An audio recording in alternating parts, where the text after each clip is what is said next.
Recorded November 4th, 2024. Good afternoon, Brody. Good afternoon, Ray. Good afternoon, Rod. How's everyone doing?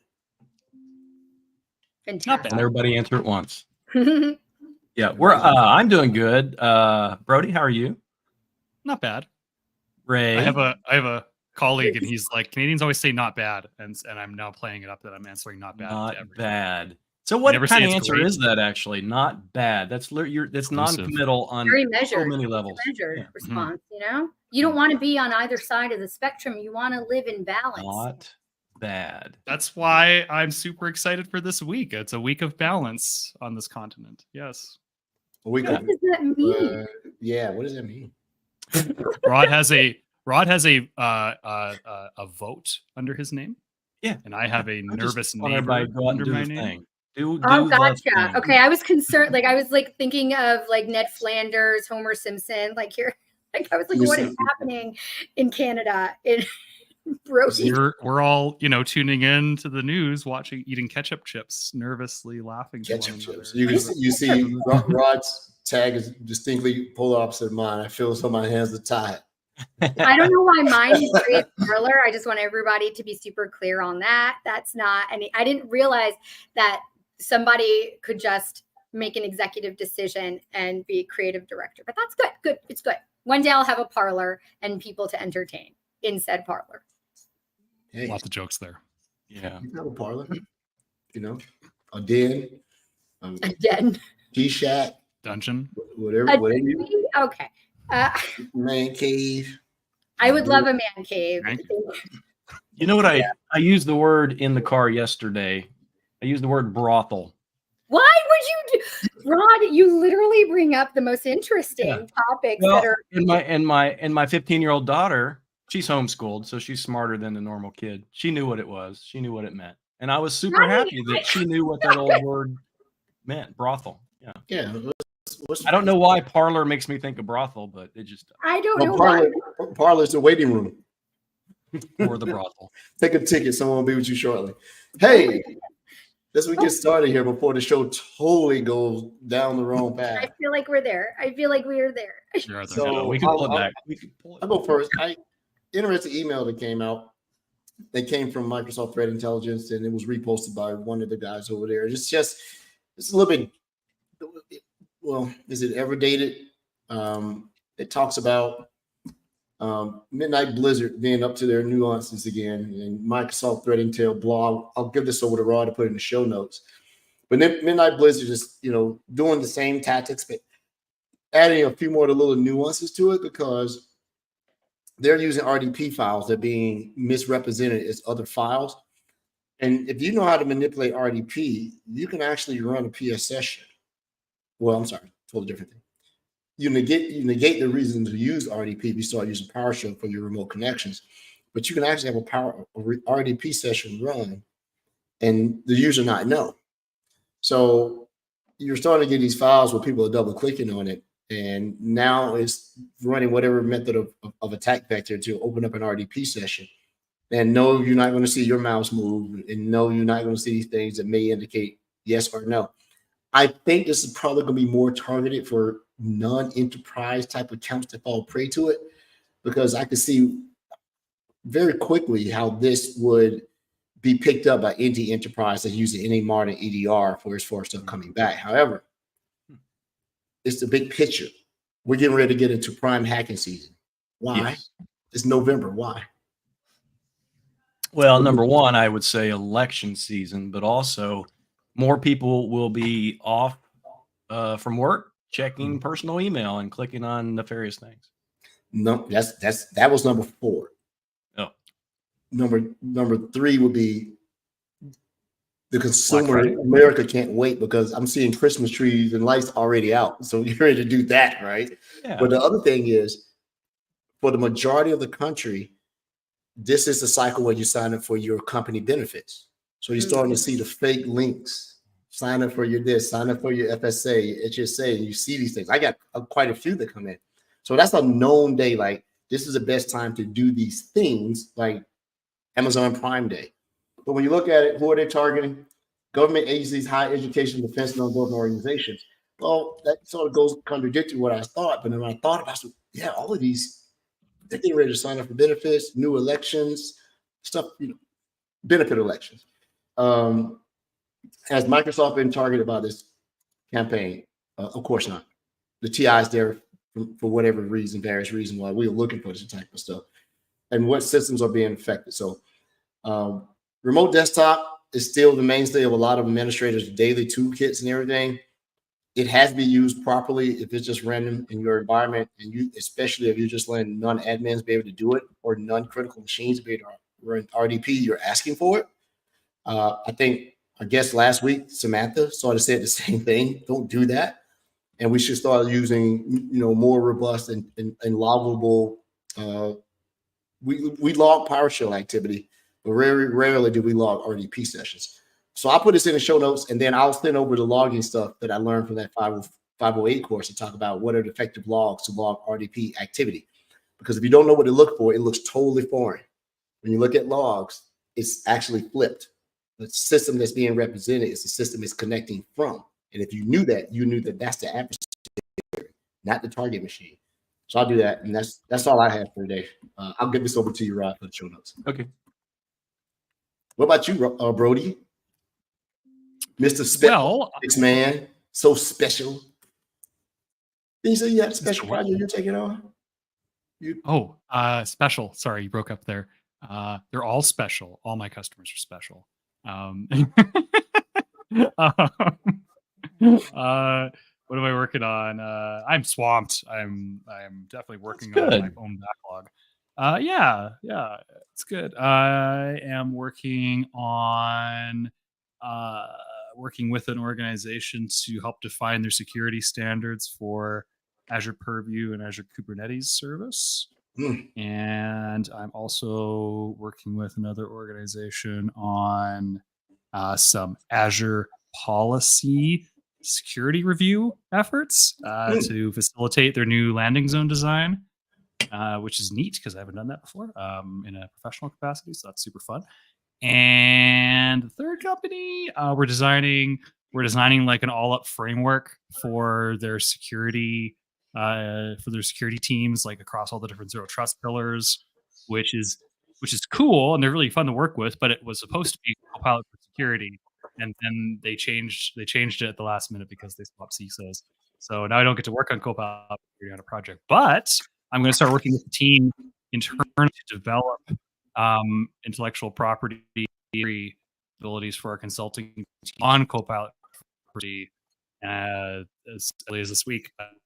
That's nice because I've done that well, but is it me or is Brody breaking up? I thought I was having. I thought the brain radiation got to me, and I didn't want to say anything. Brody's breaking up a little bit. I think his animatronic program. Yeah, it really depends on who wins the election tomorrow, whether or not Canada will have internet. Would you? Yeah, we're gonna put a tariff on that internet coming in and out. Ray, so we don't get to trivial, less serious conversations. How are you doing? How am I doing? Are you conserving energy, power? Did your solar panels not come on? Listen, we're an inclusive group. If I'm a vampire, I'm a vampire, okay? And that's just what it is. All right. Do I not have enough candelabras for you? Okay. Hey, I love that. That's a good never word. met enough aristo that I did not meet, did not like, So what have I been doing? Contemplating my existence, yes, but also on top of that, professionally, somehow I get the most like nuanced, complex questions from customers, which is great. All the customers that I meet, and I preach the good word of our service defender experts. And now it's reverse engineering. If they've experienced this particular situation or type of incident with another product stack or service provider, how would this service engage with that or address it? So that's been a fun mapping experience and working across the teams, connecting with a couple of partners this week to build out content for future public-facing webinar events. So we have one next week with the defender experts, and these are actual like technical folks. There's no like sales folks. So don't mean to offend anyone, but these are just like the people delivering the service with the brilliance and expertise to protect organizations. So threat hunters, analysts, researchers. So we have that happening next week, and we'd like to build on that and incorporate our partners into the mix as well, because we are partner first, and we love them, and they have a lot of value to add to the community as well. So that's pretty exciting stuff. It's especially when they have to ask you, because you represent a service, and that sometimes that request can be very abstract. It's basically, how do you do this? Like, I don't know. I will figure it out. I will Figure it out. We punt it. We punt it over to Ed punts it over to Brody, and Brody punts it over to Rod. We put you in the queue. And Colette, we don't punt because it's a one Microsoft experience. So even if it's not our immediate domain, we show up as one Microsoft. And I don't know about any other team within the org, but that's how we do it. Defend our experts. So I don't know. Yeah. Parlor hackers, right? I'm a parlor hacker. Why? Yeah, Rod, what's going on with you, man? Okay, so as Fire Marshal Bill would say, oh, I love In Living Color. Stop it. let me show you something. Let me show you something. Yeah. Let me show you something. Or, I don't know how you did it, but just today, by the way, we released this. Folks may not have seen this yet, or you may have noticed. I don't know how many people do like I do and just literally sift through everything to see what's new every single morning when I get up in the morning. So if you've never seen this before, this is a standalone version of CoPilot for Security, or sorry. Still CoPilot for Security. Sorry. We have this new capability that I mentioned a couple weeks ago, right? The new usage monitoring dashboard. If you've not seen that or you've not heard about it, we talked about it a couple weeks ago, but I actually did a walkthrough video you can find, and I'll share that in the show notes. The other thing, though, if you go into owner settings today, we have something else that people have been waiting for. If you see down here, logging audit data in Microsoft Purview. Now, not everybody will have this yet. It's still kind of rolling out. But what this is intended to do, customers have asked, in addition to being able to understand their SCU usage, they also want to know what is happening within Security CoPilot, right? So logging, auditing things like, so right now we get admin actions, user actions, and system responses, but we are using Microsoft Purview for this, right? So there's this little toggle button, if you have it rolled out within your environment today, to enable the access to Microsoft Purview. So everything that you do within CoPilot for Security gets filtered into Microsoft Purview. Now, if I go into Microsoft Purview, I've been working on this all day long, and my guess is it's going to take about 24 hours for the data to start flowing. And you'll see here in just a second that I have 3 search jobs that I ran a little bit earlier, just on different things. And I get no results, which means the data is not flowing yet. But you do have now a CoPilot for Security workload in Purview that you can do searches against, so you can do the auditing and monitoring of the actions within Security CoPilot. Yeah, and you're right. It takes about 24 hours from data ingestion sources to show up. So when I was troubleshooting that problem that I had Brody, you helping me with, I set up Purview in my lab. I'm like, this thing is broken. It's not working. About 20-something hours, and I don't know exactly. I was assuming 25. It was full of data. All the stuff had just come in and just populated stuff. So it was good.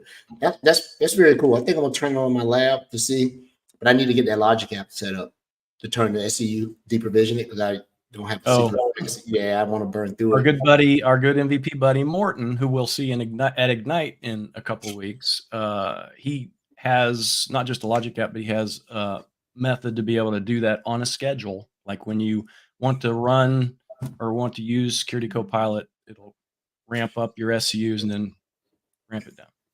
Oddly enough, I'm getting really good at the M365 CoPilot, because I learned something the other day. I had a prompt that was really cool, and I saved it, afraid that I would lose it, because if the session breaks across all the browsers, you may not get the prompt history. But inside that, you can schedule prompts. Yeah. You can schedule the prompts to run when you want, anytime. Right. I was like, oh, that is so cool. Run this every day at this time. Like, yeah. One last other thing before we go. I sort of shared it. I'm lazy. I still haven't written the blog yet. I'm trying to wait for Rod to get frustrated and write it, but I'll write it so I can put it on there. If you are still on the MMA ingestion agent, you need to get off. You need to get on the AMA, the Azure monitoring agent, because a unique problem manifested where a customer migrated but could not go back into the data connector and adjust the default query. Rod showed me something in Defender for Cloud, and then I've been sort of fixated on it where I have to go back through all of my data connectors and the workspaces and the Defender for Cloud subscriptions. When you do that and you deploy that agent via Defender for Cloud, it controls the management plane. You have to go in Defender for Cloud now and turn off inside environment settings who owns the ability to change queries in that log analytics workspace. So I've been taking the screenshots, and I'll write a blog for it, and we'll put it on the security. You know what? All of us should write blogs for the security podcast. Individual. I know we blog individually, but we should make a thing that we all write for the show. It's very interesting, and you'll get frustrated because it takes 24 hours before the change affects. So I'm like, this is not working. But we'll talk about it later. It's pretty cool. But Brody had to drop off for those who wonder where he went. He's not bored. He's having internet connectivity issues. But we have a guest. We do. I'm going to make sure I'm going to wait till the most opportune moment to bring on our guest because I know they're going to. Oh, there we go. All right. I was like, don't mess with Nina. Yeah, I'm just kidding. I will sit here with the same face just to make sure that I know. don't I was like, don't troll Nina. She will troll back harder. Trying to catch you. Yeah. Nina. Hello. How you doing? Hello. Super. How are you?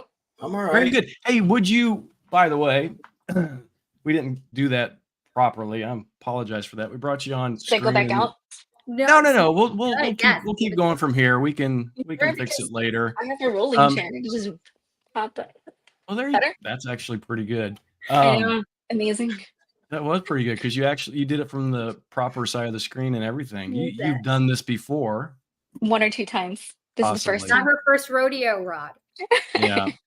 Well, rodeos, parlors. I don't know where we're getting at tonight. Nina, welcome to the show. Would you love to take a moment to introduce yourself? Can we do like a physical challenge instead? Or... Sure. Like arm wrestling? Virtual. Stand on your head. Yeah. I have a whole thing written up because I have really bad bios because I just suck at doing this for myself. So I'm gonna read it because I had to do it earlier today. So enjoy this moment. Okay. Can I share who you are from my perspective, and then you come in and you're like, actually, no, because I feel like that might work a little bit better. I wish you all knew how often I have to interrupt people that are trying to do my bios, and I'm like, I'll do it. It's just easier if I do it. That's great. Go for it. Well, we have Nina Alli here with us today. She has spearheaded the Biohacking Village for more than a decade, which is a mainstay of Defcon. She also spearheaded the organization of B-Sides Puerto Rico. She has been in cybersecurity as well as healthcare for more than 2 decades. She has military experience. She does not look her age. She's also a vampire. She represents women in tech. She is a hero of mine, an inspiration, and we are incredibly privileged to have her here today to share her insights and perspectives across a diversity of topics. I feel like that's pretty accurate, but I also want to say we talked for like 2 hours the other day, so she's got tons of insight. So everything you said is right. I don't know what else you want me to say. You're like the only one. I just want you to know that. So the only other thing I'll add is that for my 2 decades of health information technology, cybersecurity, I've worked on electronic medical records, medical devices, RIOs, or regional health information organizations, and HIEs, health information exchanges. So it's just leveling up of information specifically for patients. Well, cool. All right, we're done. See, that was good. Well, thank you, Nina, for coming on the show tonight. It's been a wonderful time. Thanks, Ray. I just want to add one more thing. Do I get a subtitle, or like how's this work? Am I ostracized? We probably need to vote on your subtitle. I don't know. What would you like? I could do that as we go through, but I don't know. But I feel like it should be dealer's choice because nobody else chose theirs. Does her own bios. Very good. There you go. So anyway, welcome to the show. I'm super happy to be here. That you are here. You're here The too. DEFCON thing.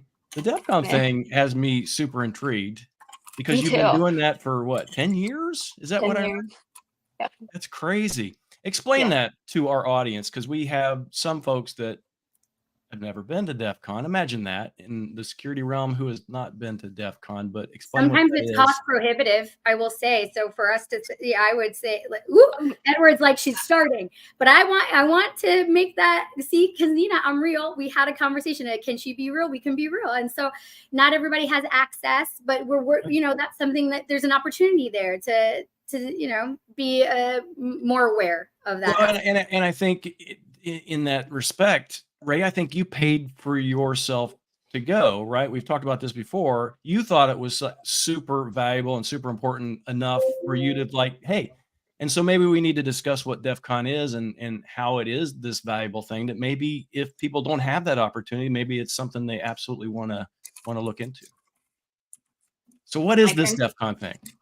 So I want to be clear that DEFCON and all the villages are very separate. They are two different entities. Most of the villages are not-for-profits, and DEFCON is the overarching conference. So it's like one of those circuses in the rings. So DEFCON is the red circus moment, and then everybody else, all of the villages, start presenting their own stuff. So DEFCON overarching conference, largest hacker conference in the world. It brings about 35,000 people into it. They descend into Las Vegas desert in the beginning of August. And then the villages are very focused knowledge points. So Biohacking Village focuses on biotech, cybersecurity, and patient safety. So do you want Biohacking Village stuff now or just DEFCON? So actually, I love data, so we're going to go into this. So there's a lot of moments where we've had a lot of us have had the conversation with DEFCON of like, this is expensive. How are we going to do this? Because I think there's so much more to just getting the ticket, right? It's a $480 ticket, which if you take into consideration the rest of the conferences, that's not a lot of money. What's cost prohibitive is your flight, your food, and your hotel. Because I stay this abnormal amount of time. I stay for about a week because I have to prep everything and then I leave. But my stay by myself is about $5 to $6K, just me. Wow. And then I have to bring the rest of the team in. So that's a lot of money. That's interesting to me because gone are the days, I guess, when Vegas was kind of a cheap flight and cheap food and all that stuff. Now with conferences and things, them trying to make more monetization, I guess it's just a lot more. It's become very fancy, super fancy.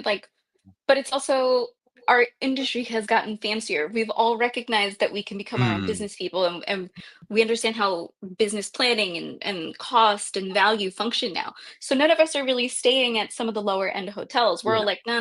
I want to stay at Fontainebleau, or I want to be in Aria or wherever. Because one, we're going to be walking, it's hot. When I go back to the hotel room, I want to go to sleep. I want to be comfortable. So our expenditures have also gone up, but not necessarily ticket. The ticket is prohibitive to a lot of people, yes, but adding the additional costs does not make it super leverageable. Those are words, leverageable. Leverageable, is that a word? Good word. It's a good word. We'll make it. We're yeah. So you've got the overarching DEFCON. Mm-hmm. You have all these little, little circles, the little smaller rings, right? These villages, and you have participated or at least helped manage the biotech village for. I'm the executive director. Yeah, actually. Rod. There you that go. Well, creating an opportunity for you. I wouldn't know if I don't ask. Yeah, I don't know if I don't. No. I only say that because this is such a hard thing to do, right? When you go to the conference, at any conference, you're like, this is great. And then you leave a little commentary, everything falling. And then you leave a little commentary about how it looks and how it feels. But my whole thing is once DEFCON has started, I'm already planning for next year. So let's go back a little bit. So Biohacking Village is 5 different labs because I'm an overachiever of exponential levels. And I also brought in my hospital experiences because there's a lot of cyber, there's a lot of biotech, that's great. But if you don't understand how it all works together, there's a whole part that you're missing. So 5 different labs. We have speakers, people come in, talk about the cool emerging technologies or hacks that happened and how it affected biotech, cybersecurity, patient safety. Then we do workshops, so that's more for hands-on building, breaking, and programming. We have tabletop exercises, so everybody has all these conversations, and I try to take little friend groups and break them up so that they have to counter each other, because that's how war really Smart. works. And then CTF, so you get your friend group back and you start going through the challenges. And all of the challenges are cyber bio-based. It's a hospital atmosphere. You have to save the hospital. You have to save the world. And then we also have the device lab. So the device lab is the manufacturers, the real medical device manufacturers come in and they bring their wares, hardware, software, whatever they want to do that year, and put it on the table and have face-to-face conversations with the hackers. So, and they are allowed, the hacker community is allowed to get into and break the device. And the caveat to that whole thing is if they find something, a vulnerability, of finding a disclosure, anything like that, they have to have the conversation immediately with the manufacturer. So last year we had 42 findings in 20 hours. And by 20, I mean 16, because on Sunday there was something found. So that's evolutionary, revolutionary, because that's a big deal in any part of the industry. So Well, is it that's yeah. Go ahead. Sorry. Is it a badge of honor? Those who find the most, they can turn it in, like hunting. Well, that was a bad thing. So Obviously, they get the hunting. CVEs for it. They get the CVEs, and they get and they get, depending on who the manufacturer is, some of them have Wall of Fame. So you'll be on the Wall of Fame for them, and then we post up on Biohacking Village of like they found the most problems, issues. So sort of like Very a cool. volunteer bug bounty, being able to find it of a sort. Yeah, sort of. Yeah, I see it. It's a huge amount of trust that's being exhibited there, but I think that the risk is worth the findings. You said 28 findings, or was it 48? 42. 42. Whew. Yeah, that's a bunch. You have to assume that, you know, the people or the manufacturers that are there, they're there because they want things to be found. But do you ever have any manufacturers that like Oh, I was act like avoiding they a don't care? lawsuit at 9 a.m. on Friday before Defcon started. Yeah. Like there was a long conversation. Like people flew in because they were like, no. It was like, well, that's a conversation that we should have had right before this, not right now. Oh yeah. Wow, interesting. So, okay, I gotta ask: is there like a pattern of devices that typically don't stand up to security standards and are more easily broken into than other devices, or other patterns that you can share? Oh, we don't need to disclose this. We don't have to. Yeah, that you can Use share. names. Use names. Tell us exactly who what it is. No, because that becomes illegal. Yeah. That becomes a legal issue for me. Yeah. So I do find that there's a category of devices that always gets owned, or at least there's way too many issues in there's one category. So I'm very careful about bringing them in. Like there's so much more to this, right? Like for Biohacking Village, because I'm very sensitive to all of these devices coming in. Biohacking Village has a pre-con partnership.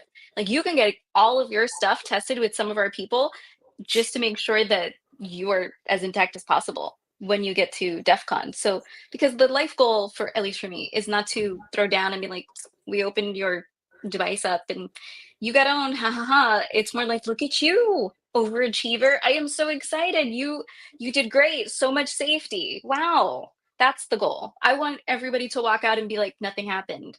Like that's the trophy I'm looking for. Is that the paradigm shift that you're looking to see within the cybersecurity realm, especially with the intersection of like healthcare delivery and healthcare devices, medical devices? Yeah, so that's such a broader question, right? Because let's go around the room. Don't answer around the room. But my whole moment is that we are all patients, right? We all have an electronic medical record number somewhere. Doesn't matter if you're an active patient or a passive patient. You're a patient. When you walk into the hospital, every critical industry, every critical infrastructure lives in the hospital. So if one goes wrong, it will have an effect. If the lights go off, right, you got to turn everything off because no surgery.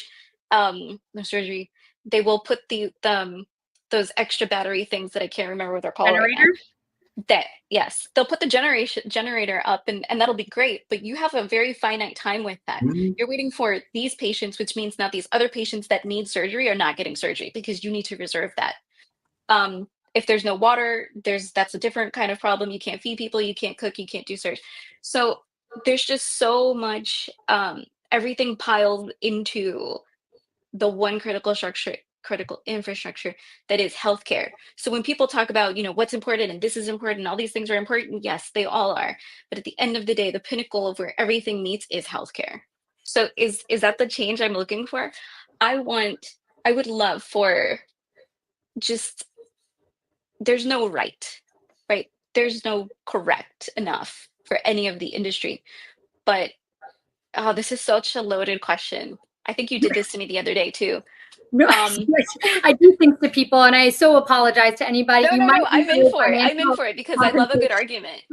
Because the other part of this moment is a device is a device is a device, right? America does not create something and they're like, this one's going to Argentina, this one's going to Singapore, this one's going wherever. No, they make a device and then they send it out to the world with prayer and hope that it's as secure as it's going to be, and whoever is getting that device will also secure it. Where there's not a lot of funding in hospitals, like there's not a huge money bag hidden somewhere going, we're going to secure everything because we have this extra load of cash. Sure.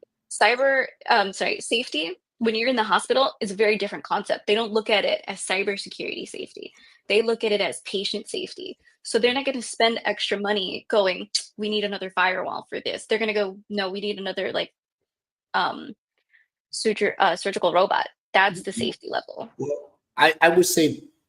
Can you move your microphone to you? Oh, like that? Yes. Is that better? Let me turn the gain up. How about that? Yes. Let me play devil's advocate here. I'm ready. It seemed like the prevailing, sentiment was, boys need healthcare. We're underfunded.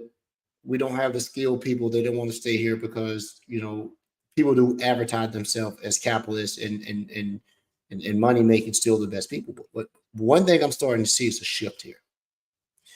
Because the way that was presented outshined the capitalism, which is healthcare. Healthcare makes a lot of money. There are private companies and public companies. They make a lot of money now.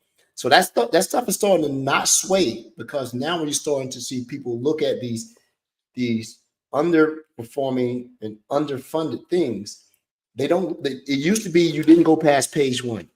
Man, they keep picking on healthcare, but when you go back, you're owned by that. And your CEO made this, and you had record here, and you running the game because you're not nonprofit, you're not for profit. And there's a distinct difference. And so now you're starting to see the sympathy of that being overplayed by people who are digging in. Now, that's not demonstrably true. Rod and I are huge supporters and contributors to St. Jude. That is one of my charity things that does not just, if you ever go, you'll know, but won't go there. I've had the conversation. We can talk about that too. Yeah, It's going to come a time where you can't have certain industries within the healthcare industry report record earnings. And I know it's not related, because the information exchange that was used to process prescriptions and everything else, people just bundle that in. Oh, that's healthcare. But you do have the core care system that is underfunded. But now you're starting to see people who are questioning the revenue generation of this and say, you choose to where you put the money. In your case, is very, very, very much relevant. I would spend the money in the business of hospital care, and I can get an laparoscopic robot to do this. But then people go, well, your priorities is this, because it's been said, it's not when. I mean, it's not if, it's just when. So how much time do you spend battling that question when it comes up? Like, there is money in healthcare, you're choosing where to spend it. Is that a rhetorical question? Or do you want me to answer you? Well, unless you're the guy that owns it, you're the person that owns everything, but it's a rhetorical question. No. So the other thing is, I've studied this so much because I'm angry about this. Because I'm like, how come you hospitals make all this money? Where is it going? Are all these people getting paid for it? Fully agree with all of this. And then I don't remember the site. I have it somewhere on like my millions of tabs. and it's a whole like review of the revenue that the hospitals take in, and you think it's this massive amount of money. So it's not for profit and then not for profit. Understood. The biggest payer for healthcare is CMS, Center for Medicaid and Medicare Services in the US. And they do not pay exponentially well. And then you also have there's different modules for patients. So you have the ones that are in CMS, you have private, and then you have the ones that managed care. So managed care, you could go once a year, you could go every single day. You're still getting like the $5 for it. So is it that all of these hospitals are making money? If you're a not-for-profit, you have to take that revenue and throw it back into the hospital. Yep. So everybody's getting their pay. There's not a lot of leftover money to do anything.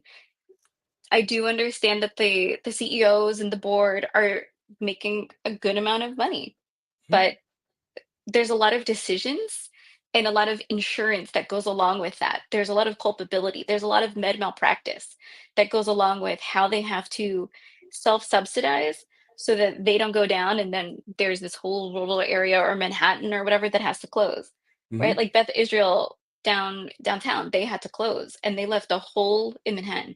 They closed and left the whole area just completely without physicians that now have to go uptown for doctors. Yeah. So it becomes you're losing and you're losing. With that, I will ask this question, and then Ray is for it. It seems to be very much when I talk to individuals who are working in HLS and life sciences, who are extremely skilled like yourself. And you have to ask the question, is it the passion that got you there solely, or is it something else? Because just by talking to you in this thing, I can imagine 15 to 20 corporate companies, they're trying to look you up on LinkedIn and send you, hey, would you like to talk? This. So how do you find yourself staying into this, knowing that, oh my God, my skills are so much wanted and desired, but I'm in this because now the hunting grounds for talent is pilfering extremely skilled individuals in healthcare. I'm seeing it. I like looking at the employment trends, and I'm sure your mailbox blows up once a month. Hey, what are you doing? What do you make? This is what I make. Girl. It's like Tinder for healthcare. In the DMs, yeah, they're in your LinkedIn DMs. I love it. Okay, so is it the mission, and do you find yourself being able to stay motivated in the place that you choose to put your skills? I feel like this has turned into an interview for real. I should have. No, changed. it's not an interview. No. I'm kidding. This is again loaded questions. No, I love this moment. No. I love this. I love this game. Yeah. So it's so much of the answers I don't really know because I'm very passionate about this. But at one point I got so burned out because I was like, nobody's listening. So I got so where I was working, I was so burned out that I was like, I can't work. I'm just so done. So I went into finance. And the bank I worked at was like, we have all this money, go do what you want. And I was just building stuff and I was just doing like all the things I wanted. And it was fantastic. And then I worked in the government after that. And it was during COVID, during the Trump to Biden administration over. And I was like, what are we doing? What is happening with all of these regulations and stuff? And then I got back out and I started working for another company. But I'm not sure if it's like anger and passion. I want this to be better. Why we don't make strides to eliminate people from needing so much care later in life. I'm just talking about America. We give people healthcare that nobody really uses, right? Because you're not given the time from work to go and do anything. If you don't feel good and you don't go to work, you're not a team player anymore. Why not? So I just want us to be more, I thought at the beginning and middle of COVID that we would be a little more empathetic to people and their issues and their lives. I don't know if that happened. I think in some aspects it did, but with healthcare, we can do better. We have to do better. And I know that's like super, everybody says that we should be doing better. We should be doing all these things, but it's also At what point do we start doing better? There's all these people with these ideas. I've been doing the talks that I'm hearing people do now. I was going through my PowerPoints because I'm old and my slide decks, and I was like, I talked about this stuff in like 2015. Why is this brand new? I was talking about business continuity with somebody the other day, and I was like, weird, because I did this in 2010 at the hospital. Why are we here? Yeah. So we're just Agreed. looping. We're on a continuous cycle of like, let's make a decision, except let's not. That inertia. Yeah. Well, I wanted to hear about like I feel like we jumped in the middle in media res, right in the middle of the plot, in the middle of the story. How did you get into cyber? What is your origin story, and how did you connect healthcare and cybersecurity? And obviously, it's a mission that you've internalized, because I'm very passionate about it. And when we had our chat, I shared with you, I will follow you into the lion's den, but it would never really occur to me to spearhead the initiative to enter the lion's den. And you need a good leader and somebody that you respect and trust to live that mission. And you obviously, like, your energy is palpable. So I want to understand how it started. In a good way, or did you choose it, or was it an accident? How about that? Yeah, there you go. Yes, both of them. Yeah. I was in the military and got out, and I went to the guy, and he's like, "Are you looking for a job? Do you want to work with kids?" And I was like, "No, we're good. No, I can't do that." And then he said, "Do you know how to use a computer?" And I was like, "Yeah, of course," because I thought everybody did. And I went for the interview, and the guy that was interviewing me was former Air Force. And I was sitting up the whole time, and he's like, "I can tell you're nervous. You're sitting up." And I was like, "I'm not nervous. I was taught to do this." And he was like, "I just want you to know you're hired. Like, go home and pretend nothing's happening, but tomorrow you're gonna get all the invoices for this, like invitations, whatever." So it was accidental, but not. My father was a paramedic for the FDNY, and my father was he was a bad with it. Like, so he got into the FDNY so as an EMS, right? So he was a paramedic EMS. I think in like 1974, 76, some number, I don't know. So he was in New York City running around with like people throwing bullets around, and just Bronx is a lot of Bronx, Brooklyn. He worked in all the boroughs. And I would see him come home, and I was like, wow, that is an intense job. I do not want that. But then as I started going through life, I was like, this is super interesting. Why is this so weird? When I got into it, the electronic medical records had just come out. So I was building I worked at a 23 facility, multi-specialty infrastructure hospital system, clinic system. And we were just building them up from there. And that was like the defining point of my life. I was like, this is great. I love this. We are going to be super great after this. That was after Katrina. So Katrina, I guess, Hurricane Katrina is like the impetus for this. Because after Hurricane Katrina, a lot of people were walking around going, I take a blue pill. And people were like, great, what's it called? And they're like, I don't know, blue pill. How many milligrams? I don't know. What's it look like? It's this big, and it's a blue pill, and I take it twice a day. Super useful, right? When people are already in a place of duress. So the Americans were trying to instantiate an EMR through all of America. How did Defcon become your podium? Seems like you are locked in. How did that happen? So I am not one of the original founders of it. I went in, I think it was 2013, and looked at the little booklet that they give you, and was like, yes. I specifically went for Biohacking Village, and they had printed it before the schedule was made, so it was all weird. So I ended up just sitting in the room waiting for the talks. And eventually the people came in, and they were like, what are you doing here? Had a whole conversation with them, and then they wanted a new PM for the next year, and I was like, I was put up for slaughter. So I was chosen. You're offered I think I was offered as tribute, and that's how I ended up picking this up. Gladiator. Cool. There you go. Well, but it kind of sounds like, though, you like you said, went into finance and government and stuff like that. So the DEFCON thing probably has kind of kept you grounded, or at least kept at least one toe into that biotech area this whole time, right? Even though you've so maybe that's where that personal passion, where it's kind of kept it energized. So my degrees are all in bio. I Are have they? Oh, biomedical wow. informatics. So my first Yeah. one is in engineering. My master's is in biomedical informatics. My other master's is in translational medicine, and I'm in law school right now. I have no life. No big If you ever deal. think to yourself, what am I doing with my life? Yeah, You need your own parlor. I feel I like I'm do. lazy now. I feel No, lazy. I hear that so much. They're like, how do you have time? I'm like, I don't sleep.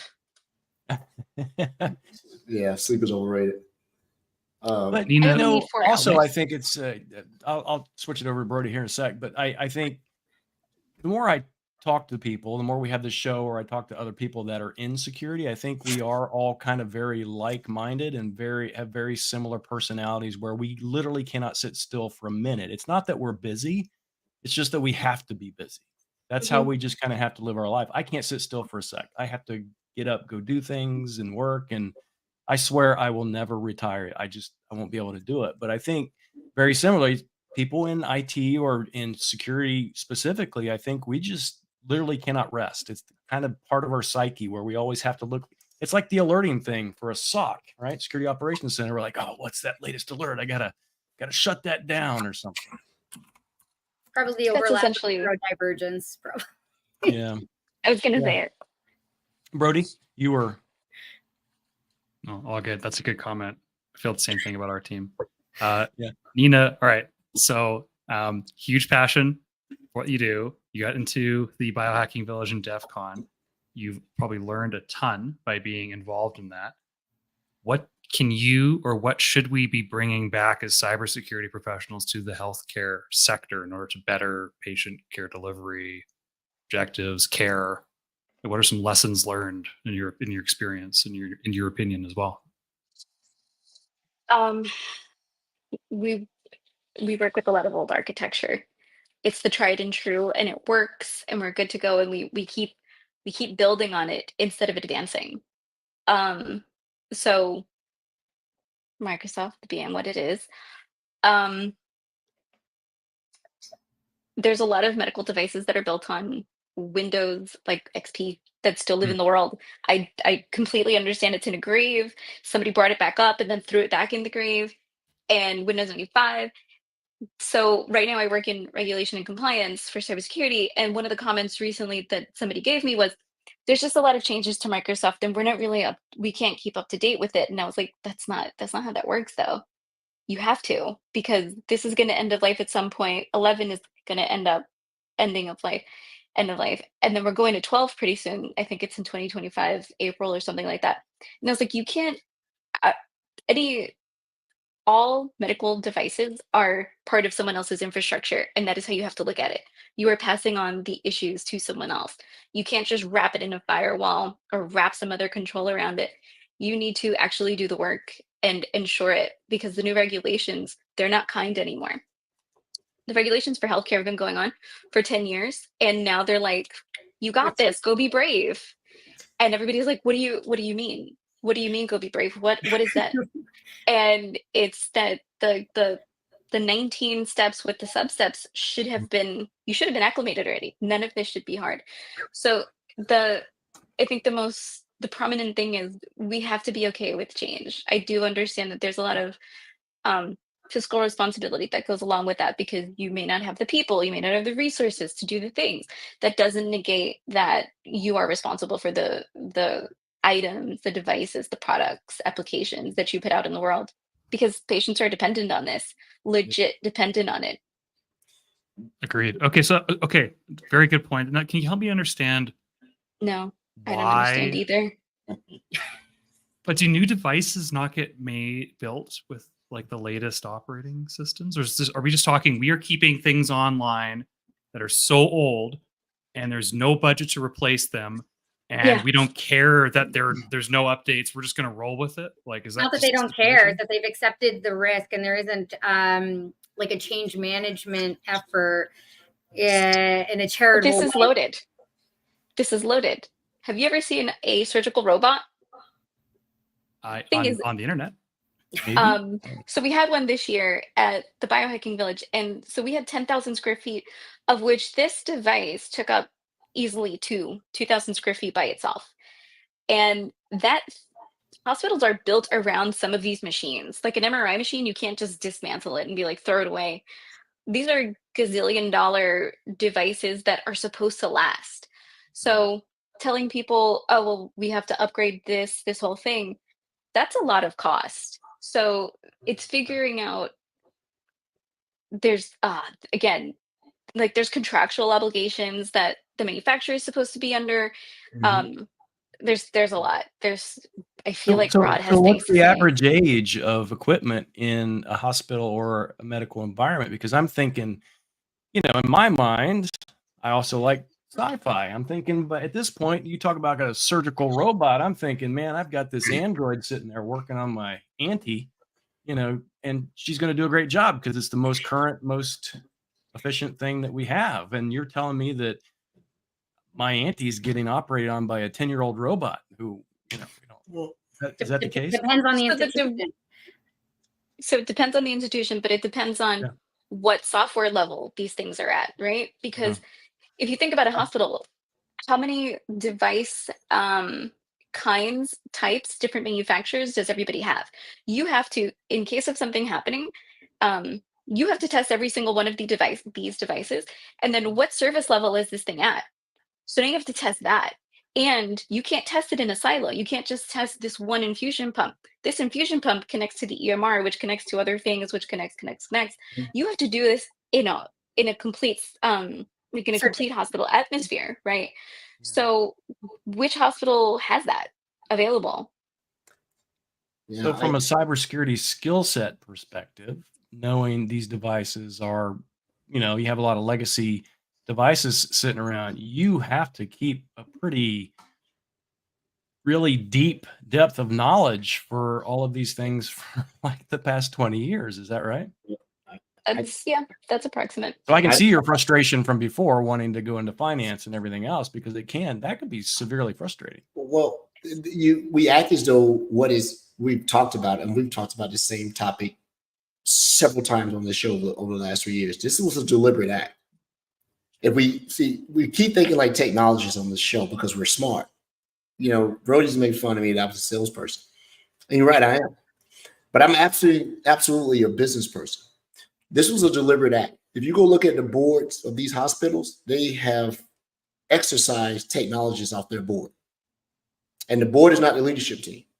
The CTO's job is to hold steady, and the CISO job in these healthcare is to accept the risk and mitigate the risk. Because the technology is, hey, you need to hold steady with what we have. Yeah, innovation seems like a funny thing, but the CISO's job now, and the chief security officer, you need to serve for what we have. And when you go to the board that controls the dollars, the leadership team doesn't control the dollars. The board controls the dollars. Satya doesn't run anything. It looks like he does. The board runs the organization. And they will make sure that the board represents the interests of the company and the entity that they have. And so that's why you start to see these things, because you're starting to see CTOs be reduced of a sort. They used to be innovators. Hey, I don't want to fall behind. I don't want to be the company that's not doing the latest and coolest things. Now, in pharma, I don't know, Nina, if you can either validate or disvalidate it, because I don't work anymore. Pharma is a little bit different. If I can get that drug out quicker, I'm in front of you, right? But when you look at static healthcare or I can't even think of the term. Come on, Ray, help me. Therapeutic, maybe. I can't think of whatever. You have to hold steady. Yeah. Doctors like, dude, don't make my job harder. Don't give me some new tech. Don't make my job harder.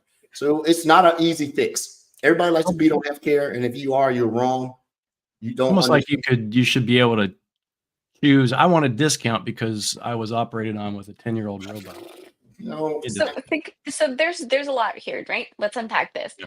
Think about the different generations of physicians that we are working with and for. Mm-hmm. So there's a lot of people from the great generation. I don't know if they're called the great generation anymore. The great generation, the boomers, the Gen X, and the millennials, and then the things that come after that. I don't know what the generations are called anymore. So you're dealing with them as physicians, and you're dealing with them as patients as well. So if a physician, a lot of people, a lot of the physicians started retiring after all of the new med tech things came out, because they were like, this is extreme, this is a lot, this is too much to do, because they were not, it was the way that medicine, I'm not even going to bother with cyber, that medicine was going.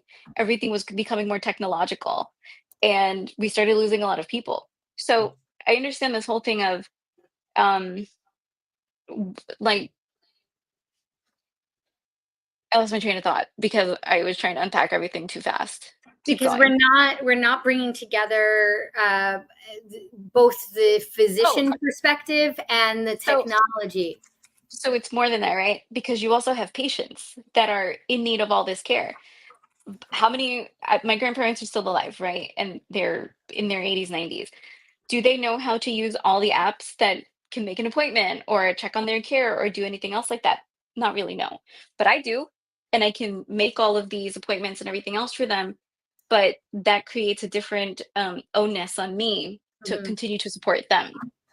So when we do medicine stuff, there's so many different points of view that you have to take into consideration when you're building all these things. A lot of the physicians would rather do a laparoscopic is like when you put the tube inside somebody, you don't scalpel them open. That's called an open surge.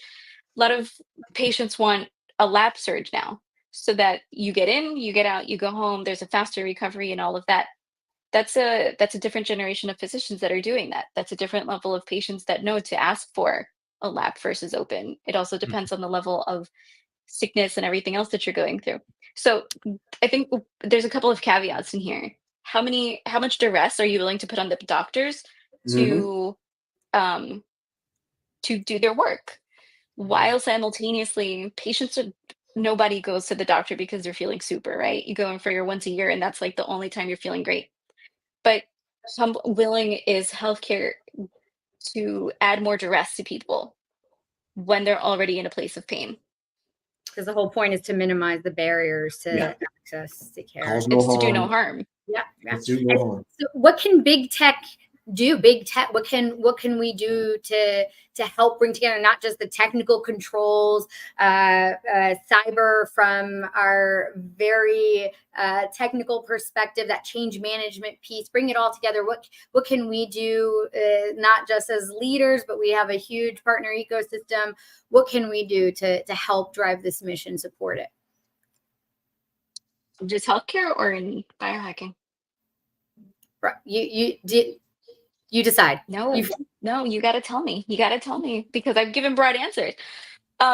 If what can big tech do? Well, I think where we might have the most opportunity potentially is the biotech, because Biohacking Village. so maybe answer that piece. The biohacking, I don't know. That's kind of mind share at that point, right? So I don't know how we could inject ourselves into that discussion, but I think more so the biotech, because I think this is super interesting to understand. Again, I keep harping on this, but the legacy systems that are in there, how can we help organizations improve and get up to speed or up to date if they can, right?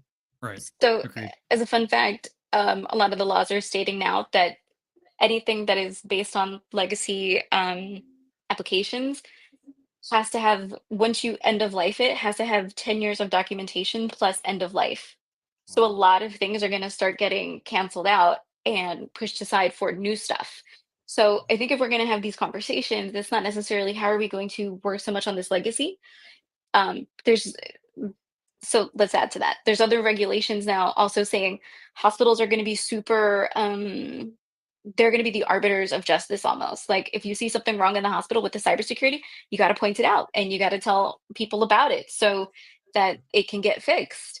Yeah, so it adds a lot of dimension of the power that these hospitals have, which I think could be great, because now they've got all these different technologies and they can be like, we can't get owned because of you.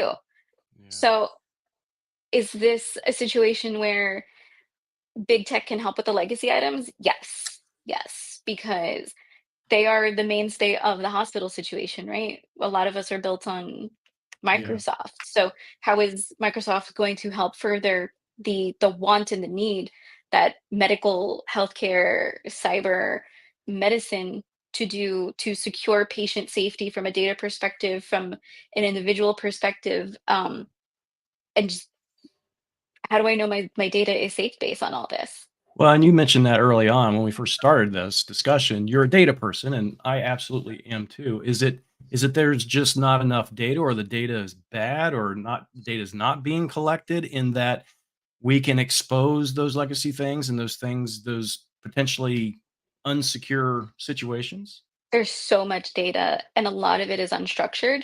Yeah. But one of the reasons that hospitals get there's a couple of studies that say there's, I think it's 297 days before a hospital even knows that they've been hacked.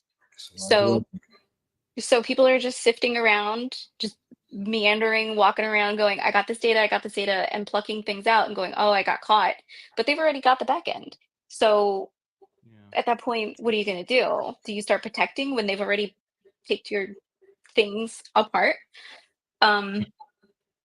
Yes. So, and there's a lot of unstructured data. So because it's unstructured, you can't really do anything. You have to go in and sift through it and parse it out. So what are we talked about studies before, right? I think Edward talked about studies before. Um, there's so much information in clinical trials that in the maybe 5 years ago, all this data was just written out, where now they can't. Oh, it was farm. You were talking about farm. The clinical trials are sort of impeded because the data isn't statically done.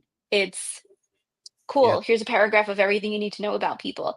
The other part of this is there's different dimensionality now, where AI is AI, and there's a new regulation saying there must be more patients of other genders and other ethnic backgrounds to be in these clinical trials, because they were all based on 18 plus white men. So most of the medications in the world will work for 2 out of the 5 people in this group.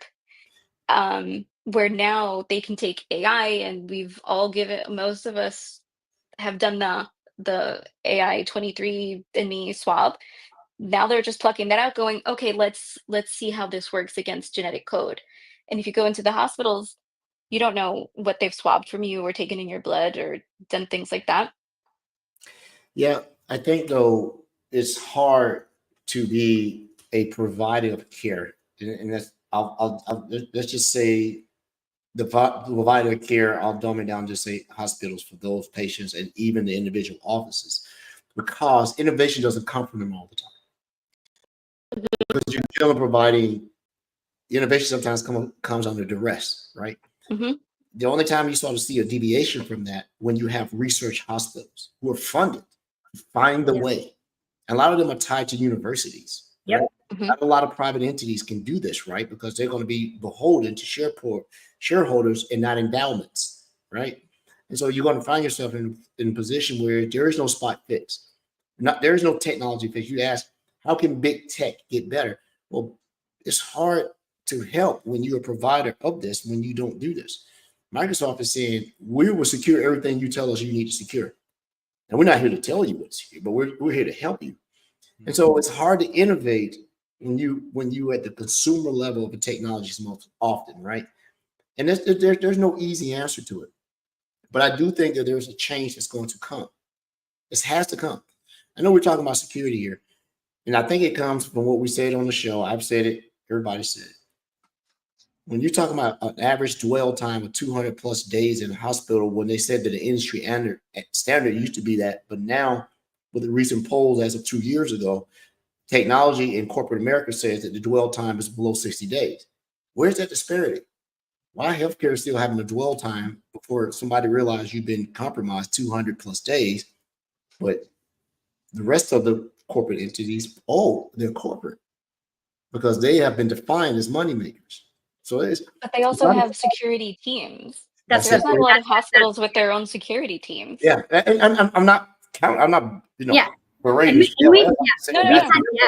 We've had guests that were from the dedicated security team, but it's always going to be a challenge, right? So to imagine a way to offload some of that burden, right? I guess that was the point of the question. Like, how can we be purposeful with our contributions as big tech?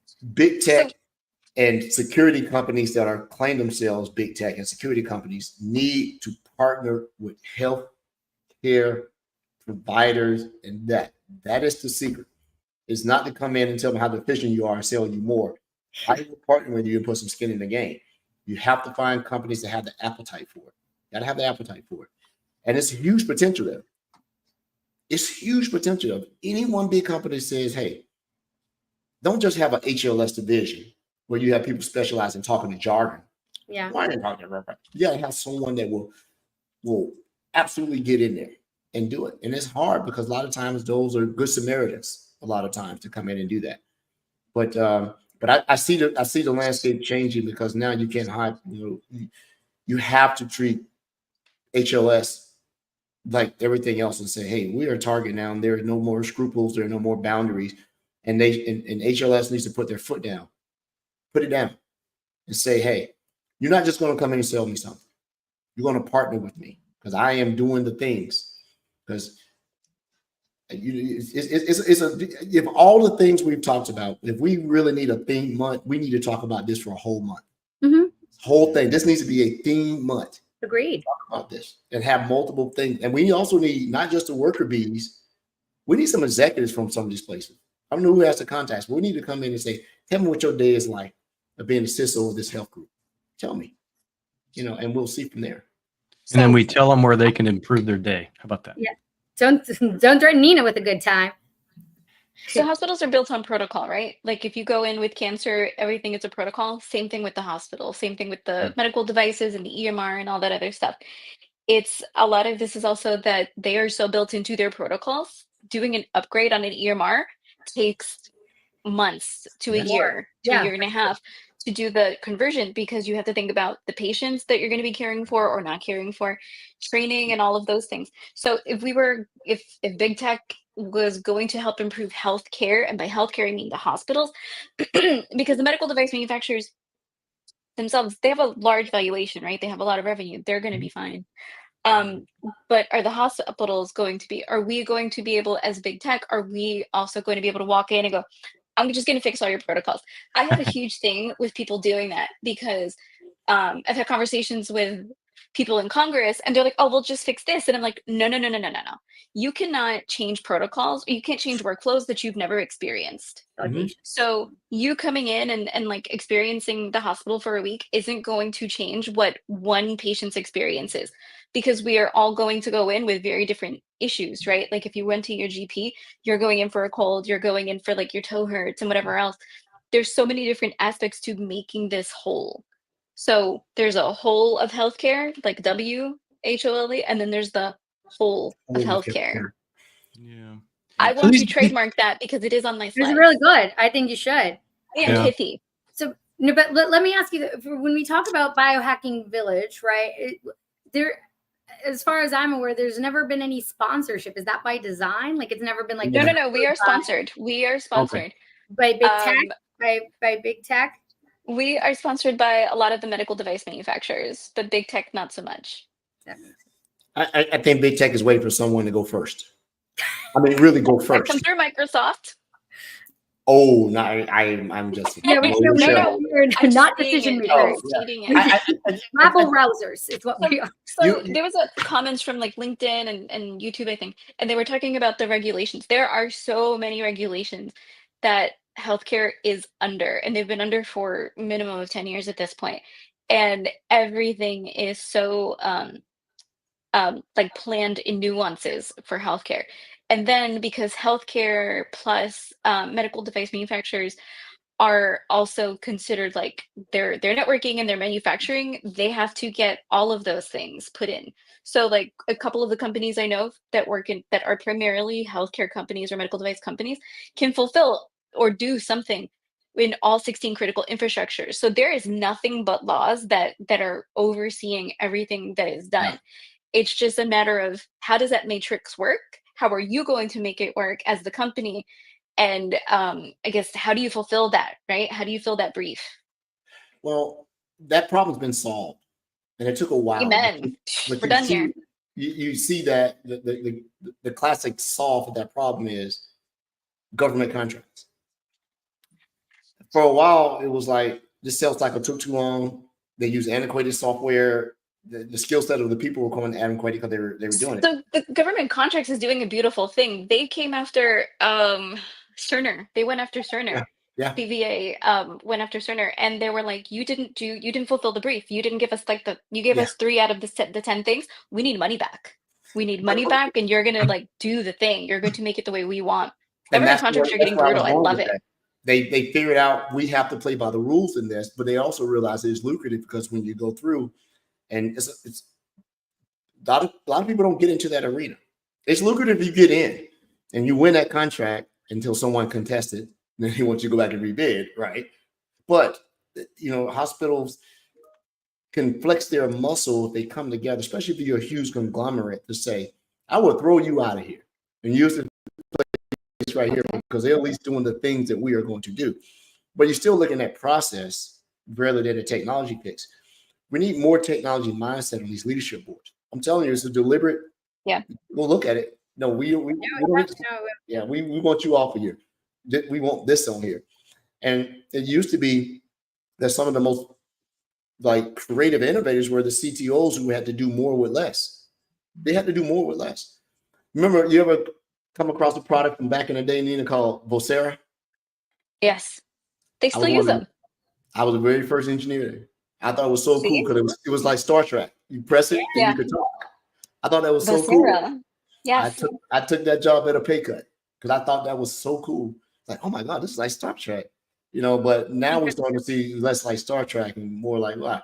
But it's getting better. So there's not a doom and gloom about it because every time we talk about it, you do see places who understand and say, hey, this is that. And they're becoming more strategic with funding versus the places that they're spending funding. So it's coming. It's not at a pace that it should be. We have an alien populace that's coming, and we're not prepared. I'm one of them. Rod's one of them. Brody's not yet. Ray's on the cusp of it. So we'll see. Well, what happened here? I'm only like a couple of months older than Brody. How did I get? Brody's like 30. So this is a good segue. And I also want to iterate that I am not against healthcare. There are ways that we can make this better. There are choices also being made. There's 2 things. There's a concept from 2008 called patient-centered medical home. And it's very kin to aging in place, I think it's called now, where the patient is at the center and the care team is around them. And they ask the patient all the time, what do you want? What are you doing? What's your life like? So that we can acclimate and we can do the things for you. And as you said, there's an ailing generation. There's a lot of boomers, right? So we need to care for them in their houses. They don't want to move. People can't take care of them, whatever the situation is. So how do we create better technology so they can stay at home and they can be cared for and live their best lives? Not just live a life, live their best life. Yeah. And across all industries, take a little advice. You don't have to fix the entirety of the problem. We have this mindset that we have to fix the entirety of the problem. You fix enough of the small underlying things, everything will get better. I remember for a time that the whole thing about healthcare was the infrastructure that was unreliable. And it got fixed because companies like Cisco, HP, startups came up and said, we can fix this. We'll just do N+1. We'll build your network alongside the one you already have. So when we cut over, you cut over. We promise you. And then the telecoms company got into it. But you have an infinite, huge problem now because data is everywhere. Nobody knows where it is. And you're talking about medical records. You start talking about companies who may not have an interest. And there's some monopoly a little bit. Epic seems to be the 2,000-pound gorilla in a lot of these things, right? And it's very hard to get the 2,000-pound gorilla to do nothing with what they want to do. And so it's difficult. But I think healthcare is on the verge of having some huge revelations about how they need to go. So this is going to be the 4th industrial revolution for healthcare. Yeah. And it's got to move, right? Because we also are in competition with the rest of the world to ensure that our people, our humans, can continue working so that there is an economy so that we can still be wealthy, blah, blah, blah, blah, blah. So there's nothing but opportunity to do all these things. And I understand that I've talked a lot about the problems that are happening. There's a lot of opportunities. You said something before that like the CTO was the one that would do a lot of the changes in the technologies now. A lot of medical companies are doing these challenges where they will go to university, they will go to the high schools, they will go to the younger generation and be like, show us what you're working on, and here's more funding to go do more stuff.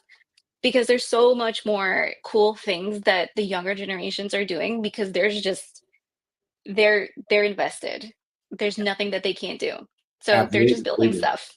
It's amazing what our youth is capable of if you give them, if you don't bias the path. You get out of the way and let the path be the path. You lose some healthcare traditional providers because they go down this path instead of going to medical provider. They're like, I'm going to go this tech route because I think I can make more impact this way and affect the way that this doctor's taking care of my mom, my dad, my brother. And sometimes it's like, I never thought about technology or whatever else until it hit me. Now I understand it. It's a very, it's a challenge and an opportunity at the same time. But I think that HLS is still in a good place. And you said something. Look abroad. And I think Andrew put it in here. Look abroad at whatever they're doing. When you look at cybersecurity, I forget whether it was New Zealand somewhere, they were breached. The data was there. They said, we will not pay the ransom. And we're not going to pay to get access back. We'll do it right going forward. This is a lessons learned. And that should have been the standard. Like, we're going to take it on the head, but this won't happen again. And I think a lot of times people are not willing to do that. But you'll find that may be the pivot point that people go, we can't take this chance again. Let's do it right. And then you'll know who your allies are. Who's going to stand up? You got to do it like that. But isn't there also a level of exhaustion that you get emails or watch a commercial or a piece of physical mail saying, got breached again. And now you just look at the mail and be like, okay. Yeah, and you just keep it moving. When I'm filling out stuff, sometimes I put raw social security number on my stuff. Who doesn't? I have nothing to hide. I have nothing to hide. Yeah. No, you know, and then and the crazy part is we get really over the show. I'm watching body language. I'm just looking at Brody, and Brody's like, this is what our southern neighbors have problems with.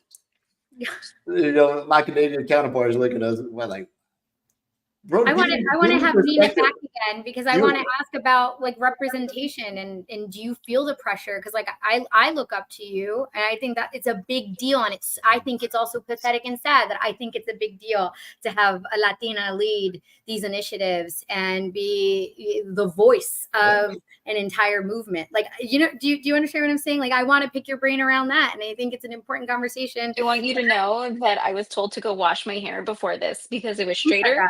My sister, and she was like, no, because my hair is relatively curly when it's dry. And she was like, no, go show your curls. They need to know who you are. And I was like, all right. So this is my like somewhat post shower hair of random curls. But I'm like, I believe for the record, I am the only Latina that runs a village at Defcon. So that is a big deal. And I get that a lot, that whole moment. Well, and there's a whole perspective I don't think we've even talked about either, because you have, I believe, a lot to offer as far as, I think, wisdom for people who, and I don't want to say that we scared people away from healthcare. As he leaves. Right?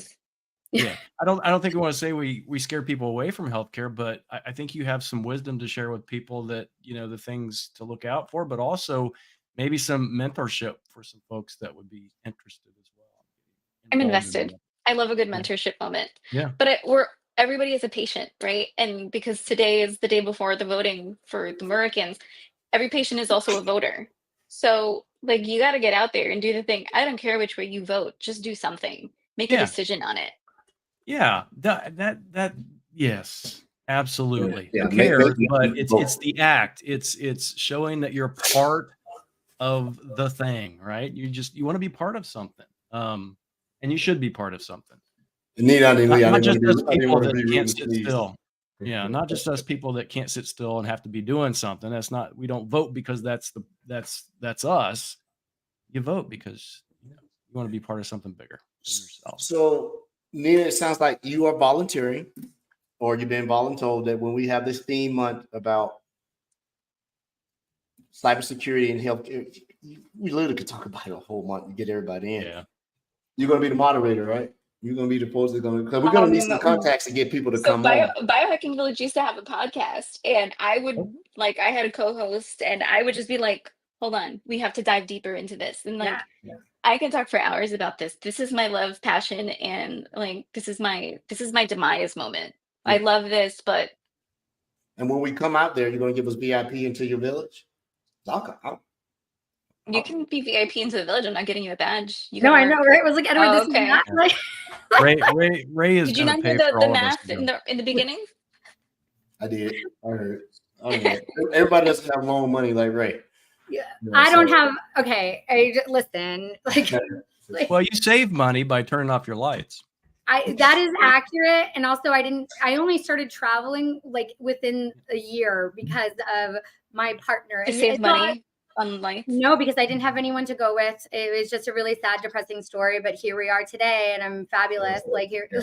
You too can be fabulous. I am the last one to talk about commitment. Everybody from the team is going to Ignite, except for me. Ray, we are going to change your life at Ignite. Brody's going to find you a boyfriend. No, Lord, no, I'm going to judge. On that note, people. Boyfriend. Oh Lord, I can't because of my mother. Yeah, on that note, right there. Let's all go to Ignite. Nina, you are the guest of the show. You get to close it out however you want to do it. This has been. It feels like a lot of pressure. Nobody told me this. What? No, Maybe Ray can do it. She did so good with your bio. Well, we're gonna have Nina back. Okay, this is just. It's not. Never again. Let's have a cliffhanger then. How about a cliffhanger? No, can I do something? Can I do something that's kind of cool? I don't have batteries, but I can show you cool stuff. Yeah. So when you go to, I know that's such a weird segue, right? Super weird. I love it. It's great. So when you go to Defcon, you get the Defcon badge, right? Yes. The Defcon badge is cool. But then the villages have their own badges too. And I try to make our badges very bio cyber tech. So I'm going to show you two badges, the one from this year and the one from last year. So our last year badge was a heart. Yeah. Okay. Oh, wow. It's an anatomical heart. It fits where your heart is and should be. None of us have that, but we chug along. Yeah, I have no heart. Mine are always black. So in case you want hey, turn around. Let's see that. So you actually wear it. Oh, that's cool. Yeah. So it has the thing here. But this lights up. So it was in a real, a cardiac rhythm. Yeah. So you could do this. And then in the back of it, there's a sensor. So you would put your thumb on it because your thumb is the only one that has a heartbeat to it. And it would take your heartbeat. So you could see. So when people were talking to me, I'd be like, can you just touch it? Ooh. And I'd be like, what? Are you okay? Do you need rest? What's going on? So your thumb's the only finger that has a heart. So the rest of your fingers. Why do they tell you to wear this one on your? Why do they tell you to wear this bio ring on your? The aura ring. Because that's the Samsung ring, but yeah. Oh. I don't know what the Samsung ring does. I'm gonna have to. Don't you work in Microsoft? Doesn't that feel like cheating? What happened? I'm a cheater. Microsoft does not make a bio ring. Yeah. So this year's badge was an ambulance. So it's in commemoration of my dad. Yeah, and then wait, I messed it up. Hold on. I can function. There you go. So it lights up and it does something. So if you see the little shadow, that was my dad. Oh, so that's it cool. Does all the magic and stuff. And there's CTF challenges on here. And it's a big one, right? It's a sheath thick. I think I would get it. I think I'd have a seizure right away. Anyway, that is the coolest swag. Yeah. But we're not done. We're not done because everything has secret stuff in it. So this is part of the CTF. And some parts of it, this is so much fun. Okay. See the hole? Yep. Yeah. Yes. So why do most people end up in the ambulance? What is usually the cause of the issue? People are drunk. You're right. Great answer. I thought it was banana milk. So we gave people little straws and you blow into it. And the back of it, it's a breathalyzer. Wow. And little known fact, every ambulance in real life has a Wi-Fi connection to it Yeah. because they need to connect to all of the things. So every single one of these had a Wi-Fi connection, and we were just messing with the knock. Yeah. So Now I know nothing what but to steal opportunity. during a zombie apocalypse. Very cool. Very cool, Nina. That is some of the coolest swag. That puts to shame these big companies that are still giving you pens and pencils. I don't do pens and pencils for people. I'm very committed to what the swag looks like. But we've already started working on what the badge for this year will look like. So Are you also intense. doing besides Puerto Rico this year? I have not had a conversation with Arroyo yet. I don't know if he's doing it.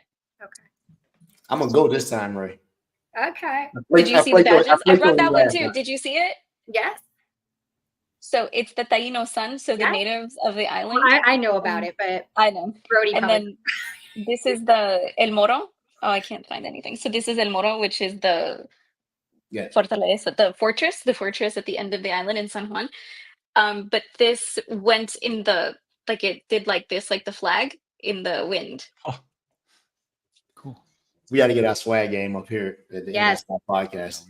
If you ever need help, Yeah, I you can love be the these. executive director of the swag situation, and So also I help design them, but I don't make them because I was like, I don't have Yeah. the time for it. So No. Your brain power. Well, this has been super engaged to understand this, and because sometimes we come in, we just talk the tech and everything, and this is what the show is about. But we have to realize that we're no longer just technologists. If we can affect the business and the process, you gotta understand that they're not going to listen to you these days just because you're smart. They listen to you these days because you understand the mission and the business thing, and you got to do that. So if you come in and just talk zeros and ones, the bean counters will go. But if you come in and say, hey, this is how I'm going to make us better, either save, make, or not lose. Those are the three things in position of business. Can you make me save money, make money, or not lose money? And so saving money is not the same thing as not losing, right? And and when you can have that discussion, you can affect leadership, you can affect change, and you can affect people to be able to say, you got a point.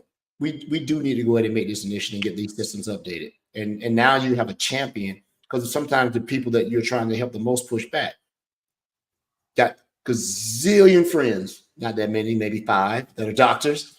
They are resistant to change, to the personality. No matter what they do, they are resistant to change. The stuff I got right now barely works. I don't want all this fancy stuff. And you saw it, and it was. I thought personally that the whole landscape of the medical industry was going to change about 10 years ago, or 12, when the cloud. I said, this is going to change. This is going to change all the mindsets. And then I was so dumb to realize it's in the cloud. They're not going to do this. This is a data privacy thing. I'm like, but there's still a chance for it. There's still a chance that old paradigm of the cloud can still change a lot of medical places and beyond just lift and shift, right? Modernizing apps where they containerize, where they're running. I feel like you're starting this conversation all over again, because that's also a contractual issue. Yeah, it's in the United States. It's a contractual. Yes, very much so. Are we doing round 2? Because I got like 15 minutes. We can go. Oh no, I'm good. I don't want no more smoke. I'm done with smoke. Yeah. That's for next time. That's what you get for Puerto Rican from New York. This is double trouble, and I feel very honored to have you on the show, Nina, and I can't wait. Does it work on this? Yeah, I was about to do that. I've been doing this, but really, I just wanted to do this. Like, I don't know if I can do that. Can I do that? I can't. No, it's on iPhone. Brody, can you do that? Yeah, iOS. I need a Mac. I don't think I can either. Yeah, this is our Deadpool moment, but yeah. I'm not that dexterous. Sorry. I think Brody is abstaining. Oh, Brody joined. Oh, we'll do it for Brody. Okay. There you go. All right. I mean, thank you so much for coming on this call. I have one more thing, and then I'll stop. This is like the mic drop moment.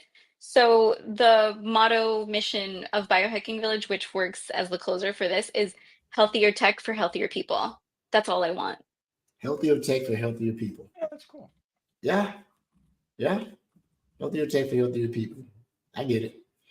I'm going to be one of those people who are going to need that. And I'm not as old as Rod, but I'm getting there. If he slow down, I'll catch him. If nobody's ever going to slow down, I'll catch him. Another 10 years, maybe. Another 10 years. We'll see what happens, right? But all right.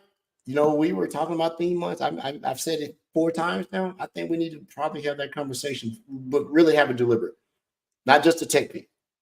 Oh my God. I'm whole so thing. excited to hear what healthcare will tell Microsoft or not Microsoft. Start up here and talk down from executives down to the worker bees and see what the different in perspective is. Or start here and go up to the executives and go, what's the different in perspective? Because people up here, like everybody's down here good, and down here they're like they don't give a damn about us. We could have a celebrity death match. Have the execs and the worker bees just, Celebrity thumb wrestling. Yeah, thumb wrestling. And we do it. God, this is a great conversation. So, well, as we close out the show on this day before the election in the United States of America tomorrow, we'd like to thank everybody that came on and stayed the entirety. I can tell that you were in because the numbers went up and they stayed up the entirety of the show of our viewers. So thank you so much. This is really, really good. I like to hear from someone who's like, hey, I'm in the trenches on both sides of this, the tech and the business piece. And that makes sense. And we've had some great HLS individuals to come on. And but I'm I a think patient maybe and a caretaker. It's three we angles. need a round table or a square table or octagon or whatever we may need to be. Or the octagon. The octagon. Fight in a kumata. So thanks everybody for listening to Bloodsport. I know. Listen, I grew up on movies I should not have watched. Thanks, Dad. Here I'll give you that. You're very much in the know about legacy movies and all this other stuff, right? I would definitely take you to any trivia contest I'm going to go to. I'm going to win. We'll be back Monday, and we will continue this thing that we call cybersecurity education awareness and informative dialogue. We are a show of highly opinionated facts around here, and there you go. Thanks everyone. We'll see you next Monday. Have a good one. Peace. Take care.